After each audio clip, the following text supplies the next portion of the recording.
오늘 본문 23장, 24장은 발람의 예언에 대해서 다루고 있습니다.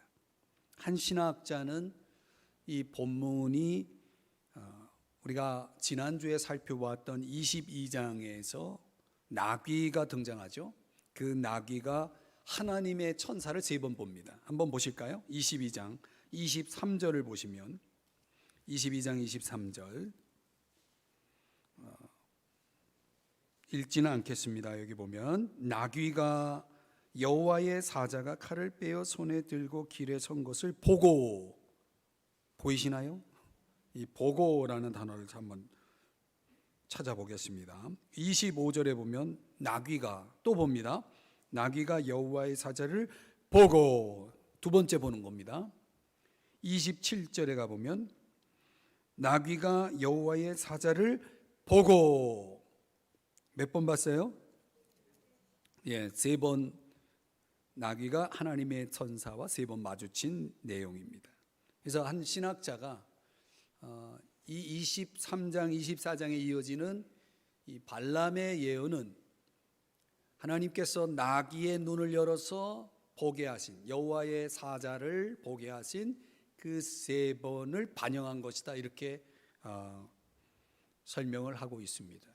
아주 흥미롭죠. 나귀가 여호와의 사자를 3번 보듯이 이제 발람이 이스라엘에 대해서 4가지 예언을 하지만 사실상 4번째 예언은 앞에 3가지 예언을 종합하는 차원이기 때문에 저는 그런 면에서 발람이 이스라엘에 관한 예언 3가지가 결국은 나귀의 이 3번의 보고하고 연결이 되지 않는가, 그런 생각을 해보게 됩니다.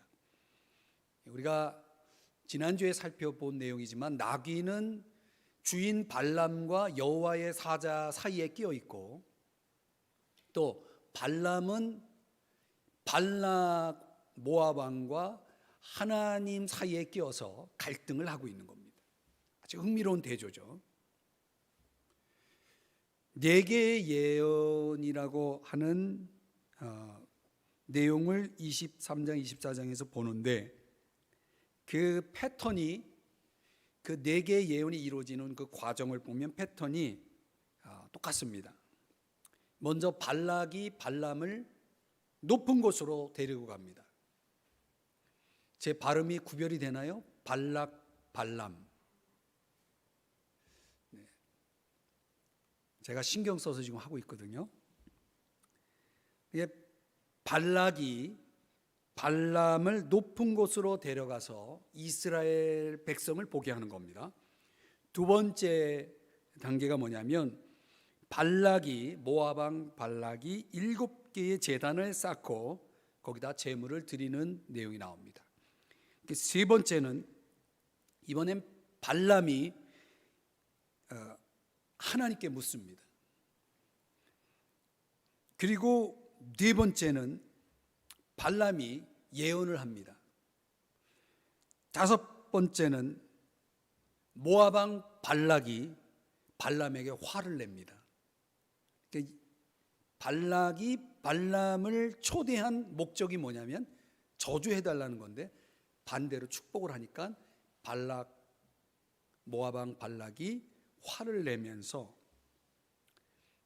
왜 그렇게 하느냐 따집니다. 그때 마지막 발람이 하나님이 말씀하셨기 때문에 나도 어쩔 수 없다, 이렇게 응수를 하는 그 패턴이 4가지 예언이 이루어지는 과정 속에서 계속 반복됩니다. 오늘 저는 이 시간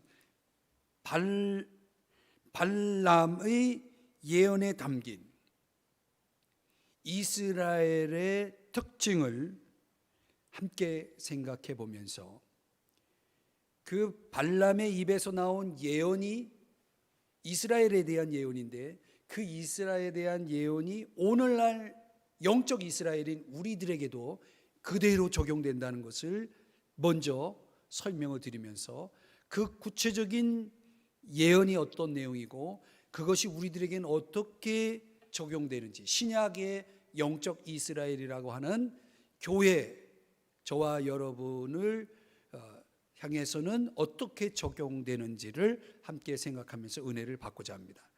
23장, 24장의 내용은 많은데 이거를 오늘 우리가 다 끝내려고 합니다. 첫 번째는 이스라엘 백성은 어떤 백성으로 예언되냐면 하나님께 성별된 백성으로 예언됩니다. 자, 말씀드린 대로 발람은 이스라엘 백성을 향해서 예언을 하는데 그 첫 번째 내용이 뭐냐면 하나님께서 이 백성을 축복하셨다는 거예요. 하나님이 축복하는 백성이라는 거죠. 그런데 내가 하나님이 축복하는데 내가 어떻게 저주할 수 있느냐라는 이야기를 하면서 8절 9절에서 이렇게 말씀합니다. 23장 8절 9절인데 우리 천천히 두 구절을 같이 함께 읽어봅니다. 시작. 하나님이 저주하지 않으신 자를 내가 어찌 저주하며 여호와께서 꾸짖지 않으신 자를 내가 어찌 꾸짖으랴. 9절. 이 백성은 홀로 살 것이라 그를 여러 민족 중의 하나로 여기지 않으리로다. 아멘. 제가 9절을 조금 생략을 했어요. 자, 여기 23장의 8절 9절의 이 말씀을 다시 한번 들여다보시면은 그런 얘기죠. 이스라엘 백성은 어떤 백성이냐? 한마디로 말하면 열방 중에서 오로지 그 수많은 민족이 있는데 그 수많은 민족 가운데 오로지 하나님께 속한 백성이다. 하나님께만 속한 백성이다. 이게 이제 강조점입니다. 그래서 오늘 본문에 그렇게 표현되고 홀로 거하는 이런 표현이 나오죠. 열방 중에 아주 독특하게 하나님께만 속해 있는 백성. 그리고 그 예언과 함께 또 발람이 예언하는 내용이 뭐냐면 이스라엘 백성이 티끌처럼 중다하여 셀 수가 없을 정도로 백성들이 많아질 것에 대해서 예견을 합니다. 자, 이 백성이 홀로 거하는 백성, 하나님께만 속한 이 백성이 도대체 어떻게 나온 거냐? 22장 5절에 보면요, 이런 말씀이 나옵니다. 한 민족이 어디에서? 애굽에서 나왔는데, 어디에서 나왔어요? 애굽에서 나온 거예요. 어떻게 나올 수 있었나요? 우리가 잘 아는 대로 하나님께서 구출해 내셨죠. 하나님께서 어떤 목적을 가지고 그 이스라엘 백성들을 구출해 낸 것입니다. 발람이 볼 때에는 이스라엘 백성은 말 그대로 하나님이 택한 백성이고 하나님이 축복하시는 백성이라는 거예요. 이 굉장히 중요한 개념입니다.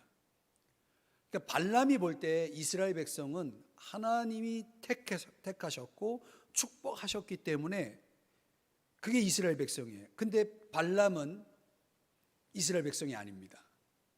그러니까 너무 부러운 거예요.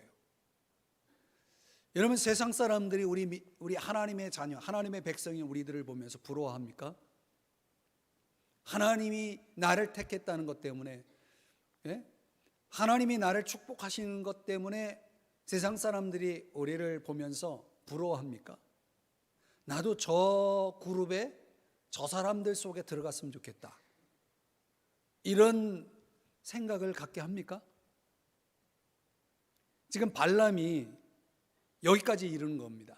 아, 나도 이스라엘 백성들과 같았으면 좋겠다. 나도 저들 속에 들어가서 하나님의 선택을 받고 하나님이 축복하시는 백성이 됐으면 좋겠다.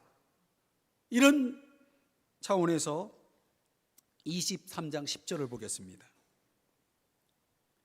나는 의인의 죽음을 죽기 원하며, 이게 이제 발람이 그렇게 되기를 원한다는 거예요. 의인의 죽음을 죽기 원한다는 건 무슨 얘기입니까? 이스라엘 백성처럼 되고 싶다는 거예요. 나의 종말이 그와 같기를 바라노라 하며. 여러분, 지금 이 발람이 부러워하고 있는 이스라엘 백성도 도대체 어떤 백성이라는 겁니까? 우리가 좀 더 앞으로, 성경 앞으로 가보면 출애굽기 19장에 이렇게 말씀을 하고 있습니다. 19장 5절을 한번 보시겠습니다. 다 같이 읽어봅니다. 시작.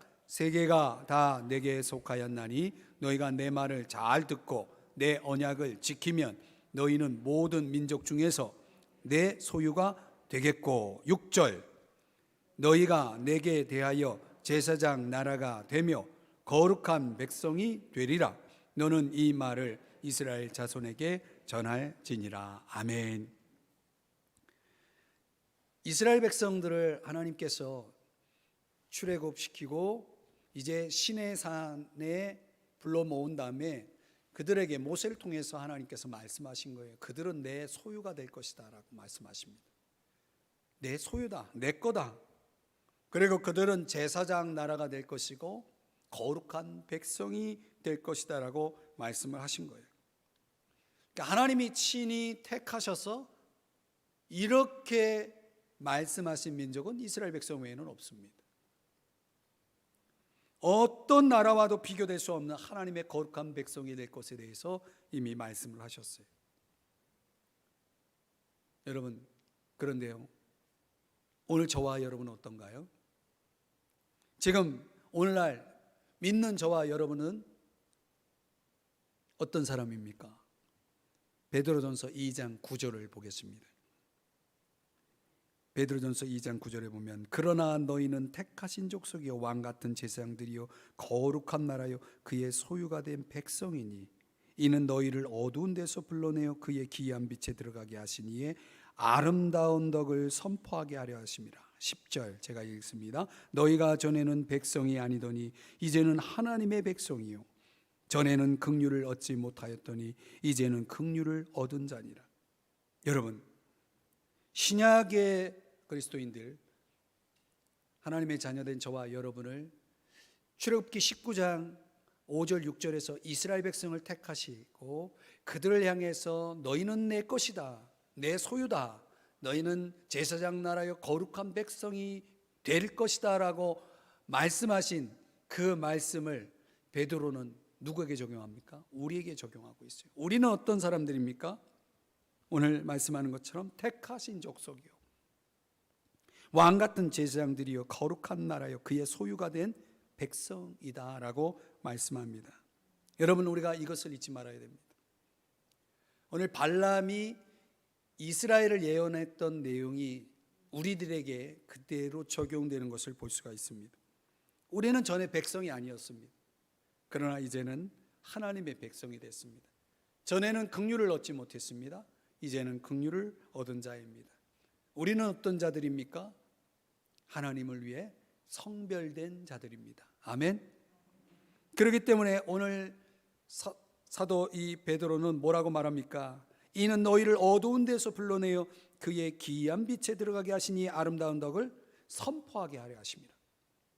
오늘 당연히 하나님께 성별된 백성, 자녀인 저와 여러분은 어떻게 살아야 합니까? 그분을 널리 높이며 찬양하며 선포하며 살아야 될 줄 믿습니다. 여러분, 왜 이스라엘 백성을 발람이 저주하지 못했습니까? 발람이 이스라엘 백성을 저주하지 못한 이유가 뭡니까? 그들이 하나님께 속했기 때문입니다. 이게 중요한 것입니다. 하나님을 위해서 선택된 백성이기 때문에 하나님은 저주를, 발락의 저주를 축복으로 바꾸신 것입니다. 이것이 오늘 하나님께 성별되어 있는 저와 여러분에게도 해당이 되는 것입니다. 하나님은 혹 우리를 향해 어떤 저주가 가해지더라도 그 저주를 축복으로 바꾸시는 분이심을 믿으시기 바랍니다.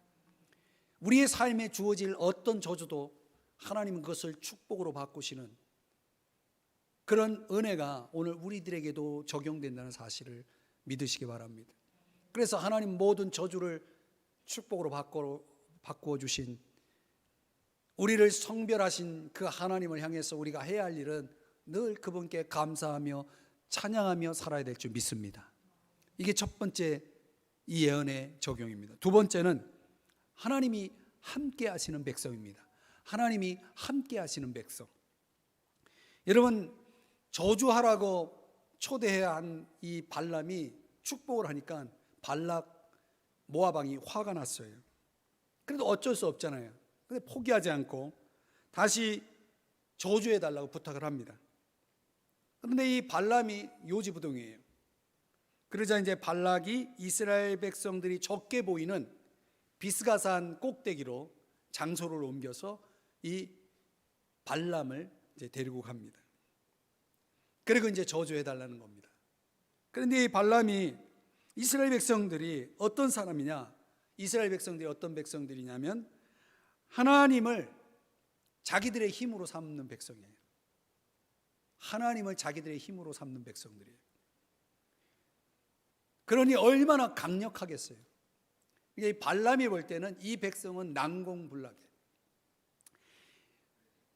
도저히 이길 수 없는 그런 백성들입니다. 이런 공동체를 이제 발람이 깨닫고 저주를 부탁했지만 저주할 수가 없는 겁니다. 그 이스라엘이 가지고 있는 힘과 강력함이 어디서 나왔느냐? 23장 21절을 한번 보시겠습니다. 23장 21절인데 오늘 자막에 보이시는 대로 성경을 한번 읽어봅니다. 시작. 야곱의 허물을 보지 아니하시며 이스라엘의 반역을 보지 아니하시는도다. 여호와 그들의 하나님이 그들과 함께 계시니 왕을 부르는 소리가 그 중에 있도다. 아멘. 이걸 현대어 성경으로 21절 동일한 말씀을 현대어 성경 번역으로 다시 한번 봅니다. 이렇게 번역해 놨습니다. 같이 다시 한번 읽습니다. 시작. 야곱에게 무슨 화가 닥칠까? 이스라엘에게 무슨 불행이 밀어 닥칠까?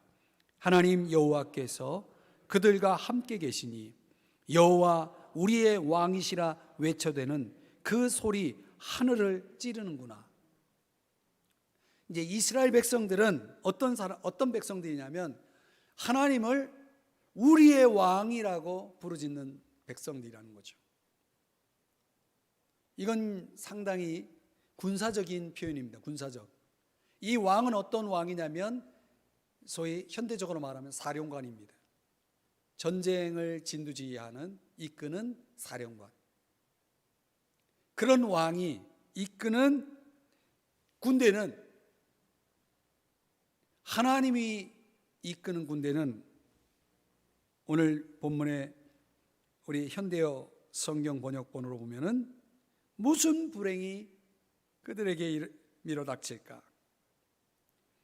하나님 여호와께서 그들과 함께 계시니. 여러분 발람이 볼 때 이스라엘 백성은 초자연적인 축복 속에 있는 사람들이에요. 하나님이 그들의 허물을 보지 않고 그들의 반역을 보지 않는다라고 말씀하고 있습니다. 완벽한 존재라는 거죠. 이보다 더 큰 축복이 어디 있습니까? 또 그들에게 뭐가 있냐면 22절을 보면 23장 22절을 보면 하나님이 왕이기 때문에 하나님은 어떤 분이시냐면 이렇게 표현하고 있습니다. 그의 힘이, 즉 하나님의 힘이 여호와의 힘이 들소와 같도다. 이 비유적인 표현 속에서 하나님의 힘을 초자연적인 그 능력을 이렇게 비유하고 있는 것입니다. 초자연적인 축복과 초자연적인 능력이 함께하는 이스라엘 백성들은 도대체 그 초자연적인 축복은, 초자연적인 능력은 어떻게 그들에게 주어진 것이냐? 바로 하나님이 비결인 거죠. 하나님이 그들과 함께 계시니, 이게 핵심이에요. 21절에서 그들과 함께 계시니. 아멘. 여러분, 이스라엘 백성은 하나님을 왕으로 모시고 있는 자들입니다. 그 왕 대신 하나님은 어떤 분이십니까? 전능하신 분입니다. 전능하신 분. 그분이 이끄시는 전쟁은 무조건 승리하는 것입니다. 아멘. 무조건 승리하는 것입니다. 그리고 그분은 전능하실 뿐만 아니라 그분의 속성은 말 그대로 신실하신 속성. 한번 약속하면 바뀌지 않는 사람, 바뀌지 않는 분. 인간이라면 얼마든지 쉽게 변할 수 있다면 하나님은 도무지 변함이 없으신 분. 23장 19절 아주 유명한 말씀이죠. 우리 한번 같이 읽어보겠습니다. 시작. 하나님은 사람이 아니시니 거짓말을 하지 않으시고 인생이 아니시니 후회가 없으시도다. 어찌 그 말씀하신 바를 행하지 않으시며 하신 말씀을 실행하지 않으시랴. 아멘. 20절도 읽어봅니다. 내가 축복할 것을 받았으니 그가 주신 복을 내가 돌이키지 않으리라. 아멘. 하나님이 한번 하신다면 하시는 거예요. 믿으시죠? 우리 하나님께서 한번 뜻하신 것을 그분이 변개하지 않으신다는 거죠. 그러니까 하나님은 두 가지 속성 차원에서 절대적인 속성과 상대적인 속성을 다 다루시면서 그분은 전능하시고 그분은 신실하시다는 거예요. 그러니 우리가 그분을 어떻게 할 수 있어요? 신뢰할 수 있는 거죠. 믿을 수 있는 거죠. 이스라엘 백성과 함께 하시는 하나님은 바로 그런 분이다. 못하실 일이 없으신 전능하신 분이시고 그 입에서 하신 말씀에 대해서는 반드시 지키시는 신실하신 믿을 수 있는 그런 분이시다라고 말하고 있는 것입니다. 시편 118편 5절 이하에 보면은 이렇게 말씀하는 겁니다. 내가 고통 중에 여호와께 부르짖었더니 여호와께서 응답하시고 나를 넓은 곳에 세우셨도다. 6절 여호와는 내 편이시라. 내가 두려워하지 아니하리니 사람이 내게 어찌할까. 7절 8절 이것은 같이 읽어봐요. 시작. 여호와께서 내 편이 되사 나를 돕는 자들 중에 계시니 그러므로 나를 미워하는 자들에게 보응하시는 것을 내가 보리로다. 8절 여호와께 피하는 것이 사람을 신뢰하는 것보다 나으며. 아멘. 여러분은 누구 편이에요? 여러분 곁엔 누가 계셔요? 오늘 이 시편 기자가 말하지 않습니까? 여호와는 내 편이라고 말하고 있습니다. 반대로 우리는 누구의 편이냐? 그분은 내 편인데 나는 누구 편이라는 거죠. 그분이 내 편이 되시면 끝나는 거예요. 그분이 나를 도우실 거고, 그런데 나를 미워하는 자가 감히 어떻게 할 수 없다는 거죠. 그래서 이 시편 기자의 고백처럼 고통 중에 부르짖을 수 있는 그분, 내 편이 되신 그분이 응답하실 것이고 사람이 내게 어떻게 할 수 없다라고 하는 것입니다. 여러분, 왜 이스라엘 백성을 저주하지 못하고 축복합니까? 그것은 하나님이 그들 편이기 때문에 그렇습니다. 감히 하나님이 그들 편인데 누가 이스라엘 백성을 저주할 수 있습니까? 하나님이 그들과 함께 계시는데, 전능하신 하나님이, 신실하신 하나님이 그들과 함께 계시는데 누가 그들을 건들 수 있습니까? 그러니 함께 하시는, 하나님이 함께 하시는 백성은 저주를 축복으로 바꾸시는 걸 믿으시기 바랍니다. 오늘 하나님이 우리와 함께 한다는 것은 얼마나 놀라운 일입니까? 오늘 저와 여러분의 편이 되어 주셔서 우리를 돕는 자 중에 계시는 그 주님, 그 은혜가 우리와 함께하는 줄 믿습니다. 아멘. 셋째로는 하나님의 축복의 통로인 백성이라는 것이죠. 발락은 이스라엘을 저주하려는 자신의 초지를 결코 포기하지 않습니다. 그래서 발락은 발람을 다시 또 다른 장소로 데려갑니다.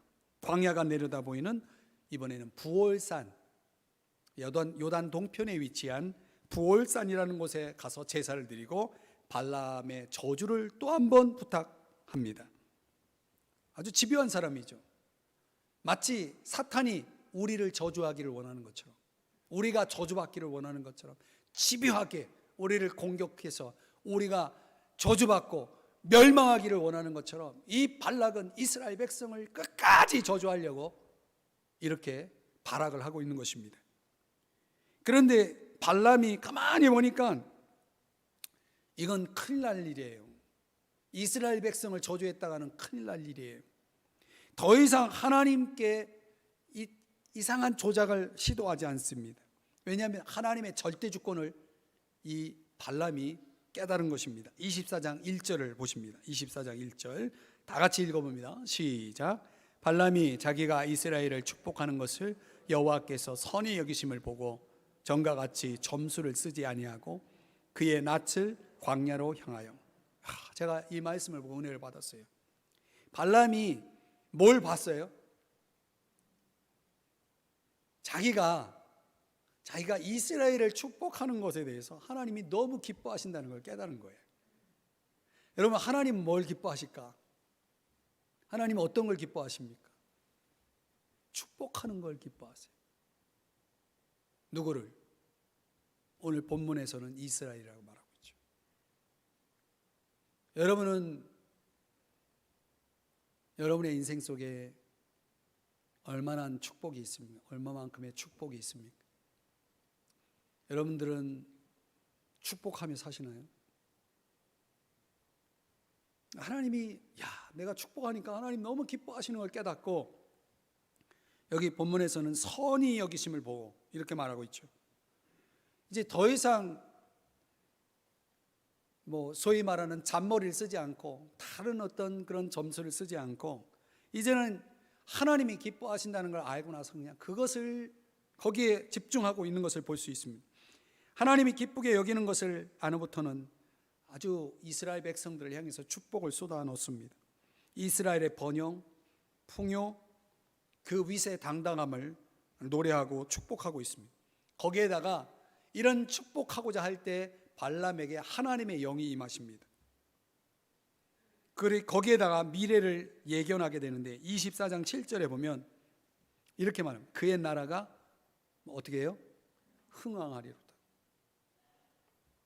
24장 9절 말씀도 보면은 여기 중간에 너를 축복하는 자마다 복을 받을 것이요 너를 저주하는 자마다 저주를 받을지로다 라고 말하고 있습니다.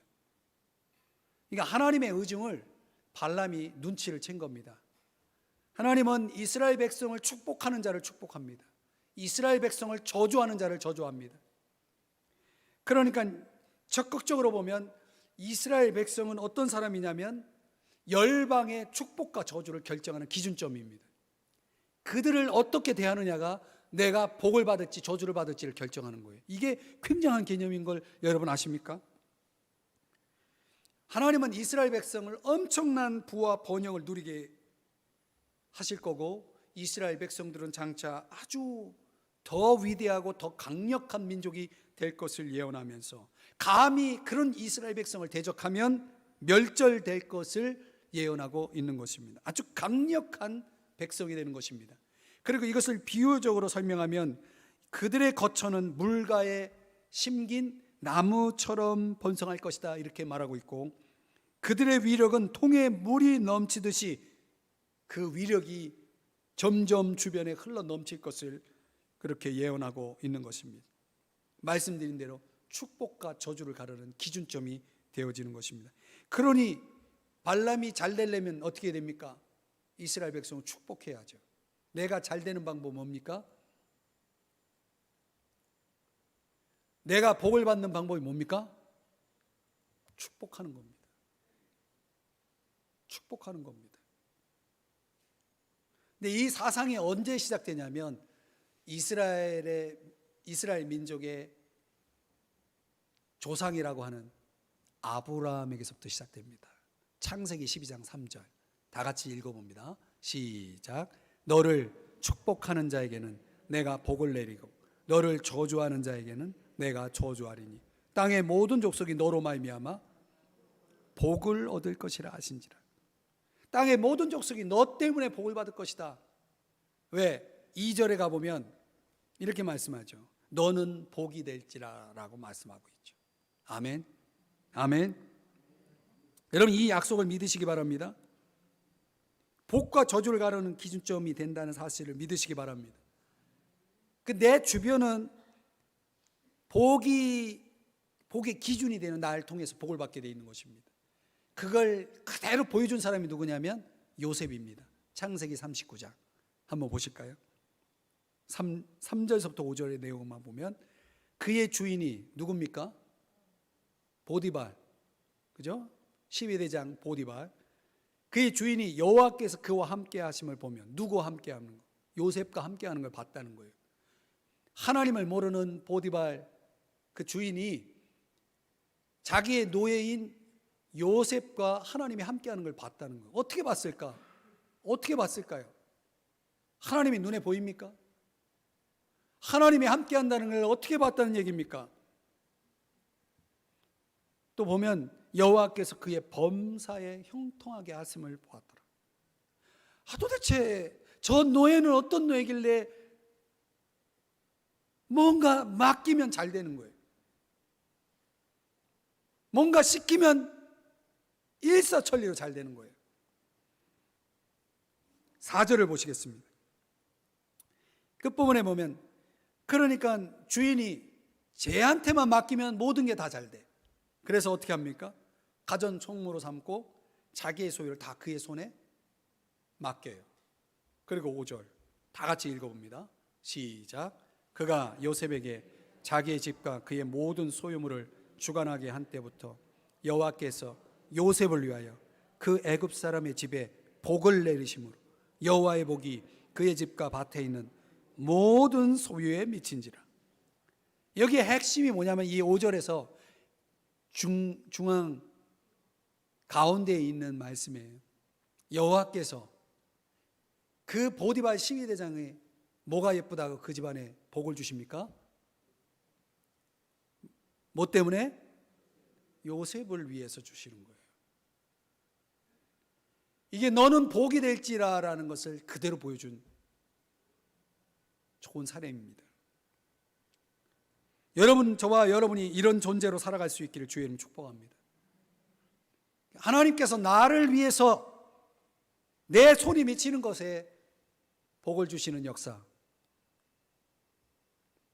제가 이 말씀을 준비하면서 이 세 번째 축복이, 세 번째 예언이 오늘 저와 여러분, 신약의 이스라엘인, 종말의 이스라엘인 저와 여러분, 우리에게도 이 말씀이 적용되는 줄 믿습니다. 얼마나 놀라운 기대, 이 축복인지 몰라요. 왜 하나님은 이스라엘 백성이 저주받지 않고 축복을 받게 하셨는가? 하나님께서 이 열방을 어떻게 다루시는지 아십니까? 우리를 통해서 다루신다는 거예요. 우리를 통해서 복을 받을지 저주를 받을지 결정하시겠다는 것입니다. 그러니까 우리를 축복해야 그들이 잘 되는 겁니다. 여기에는 큰 두 가지 의미의 적용점이 있습니다. 요즘 세상이 교회를 축복합니까? 교회를 부러워합니까? 교회를 축복해야 세상이 잘 되는 거예요. 교회를 축복해야 이 나라가 잘 되는 거예요. 이 말씀대로라면 그런 거 아닙니까? 그죠?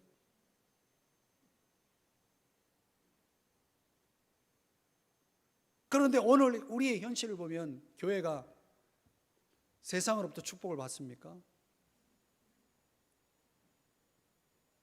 세상의 문제입니까? 우리의 문제입니까? 제가 깊이 생각해 보니까 두 가지 다 문제가 있는 것 같아요.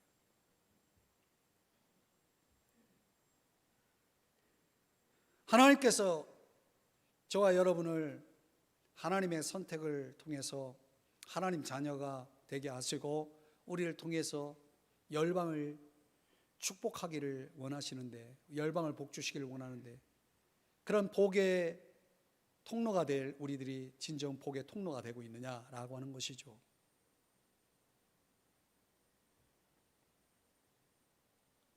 저주를 축복으로 바꿀 수 있을 만큼의 그런 백성됨으로 살아가고 있는가? 요셉처럼 가는 곳마다 하는 일마다 하나님이 복을 주시는 그런 인생을 살고 있느냐라는 거죠. 그걸 결정짓는 게 뭡니까? 우리가 요셉과 같아야 된다는 거예요. 요셉이 그런 인생을 살 수 있었던 건 그에게 하나님이 함께 하셨기 때문이에요. 하나님이 함께 하셔야 되는 겁니다.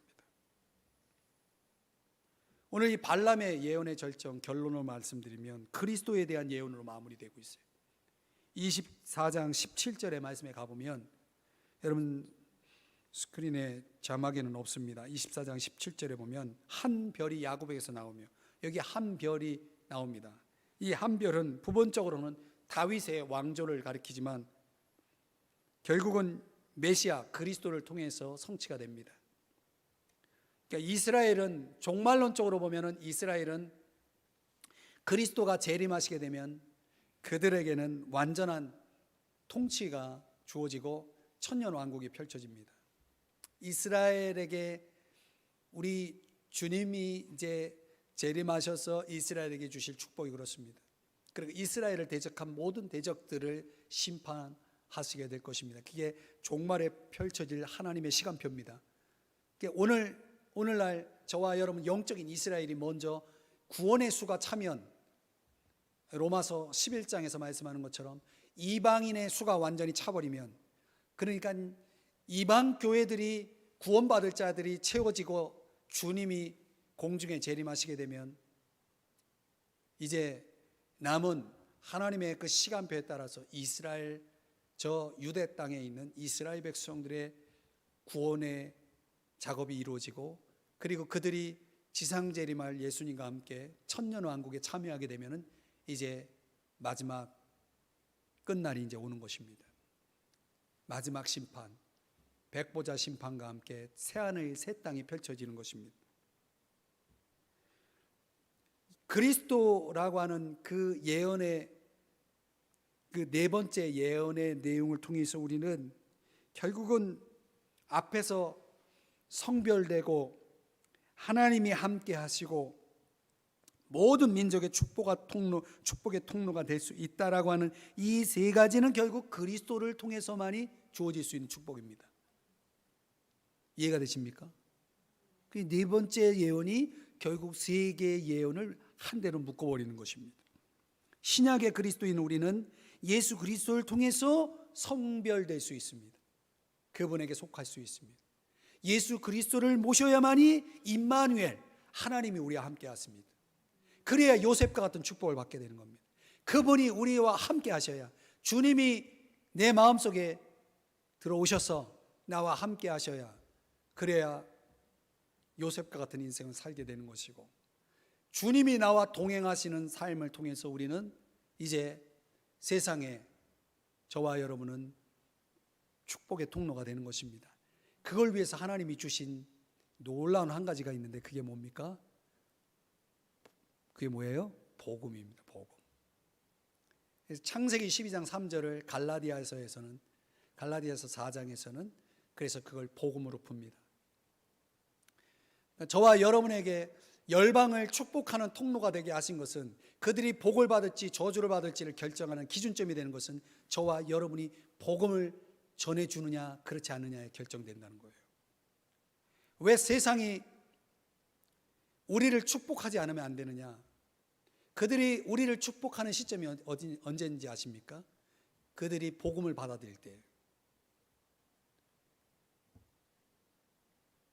지금 이 말씀을 깨달으시기 바랍니다.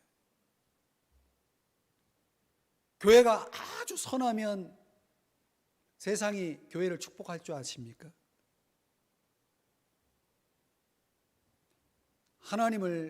하나님이 없이, 소망 없이 살아가는 사람들은 그런 영적인 수준에 이를 수가 없습니다.